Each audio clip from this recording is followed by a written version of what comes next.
வணக்கம் உறவுகளை, சற்று முன் கிடைக்கப்பெற்ற ஒரு மிக முக்கியமான செய்தி ஒன்று வெளியாகி இருக்கிறது. தற்பொழுது செந்தில் பாலாஜியின் உயிருக்கு மிகப்பெரிய ஒரு ஆபத்தா, மீண்டும் மருத்துவமனையில் அனுமதிக்கப்பட்டிருக்கிறார்கள். கிட்டத்தட்ட 52வது முறையாக செந்தில் பாலாஜியின் காவல் நீட்டிக்கப்பட்டுள்ளது. 1 ஆண்டுகள் 4 மாதம் முடிவடைந்து விட்டது.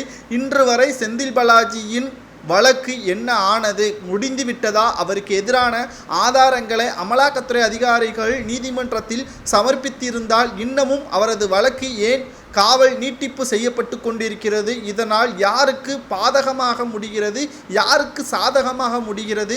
திமுகவினை சிக்க வைப்பதற்காக அமலாக்கத்துறை அதிகாரிகள் இத்தனை ஆண்டுகளாக செந்தில் பாலாஜியை நீதிமன்ற காவலில் வைத்திருக்கிறதா, அல்லது இன்னமும் ஆதாரம் கிடைக்காமல் நீதிமன்ற காவல் நீட்டிக்கப்பட்டுள்ளதா என்ற பல்வேறு கேள்விகள் முன்வைக்கப்பட்டு வருகிறது. அதாவது செந்தில் பாலாஜி அவர்கள் சட்டத்திற்கு விரோதமாக பணப்பரிவர்த்தனை செய்தது. அதிமுகவின் ஆட்சியில் போக்குவரத்து துறை அமைச்சராக இருக்கும் பொழுது சட்டத்திற்கு விரோதமாக செந்தில் பாலாஜியும் அவரது தம்பி அசோக்குமாரும் சட்டத்திற்கு விரோதமாக பணப்பரிவர்த்தனை மேற்கொண்டனர்.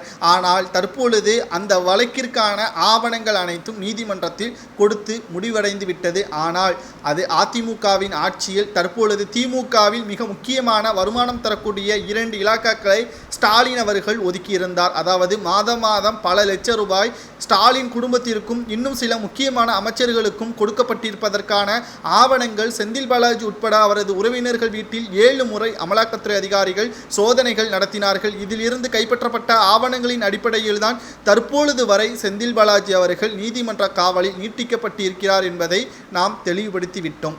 தற்பொழுது ஆவணங்கள் அனைத்தும் சேகரிக்கப்பட்டு விட்டது. செந்தில் பாலாஜி அவர்களுக்கு தண்டனை கொடுத்து நீதிமன்ற காவலை முடிவடைக்க வைக்க வேண்டியதானே என்ற ஒரு கேள்விகள் எழலாம். ஆனால் அங்குதான் மிகப்பெரிய ஒரு சிக்கலாக அமைந்திருக்கிறது. செந்தில் பாலாஜியின் தம்பி அசோக்குமார் அவர்களிடம் மிக முக்கியமான ஆவணங்கள் இருப்பதாகவும் அந்த ஆவணத்திற்கான காப்பி தற்பொழுது நீதிமன்றத்தில் ஒப்படைக்கப்பட்டிருக்கிறது.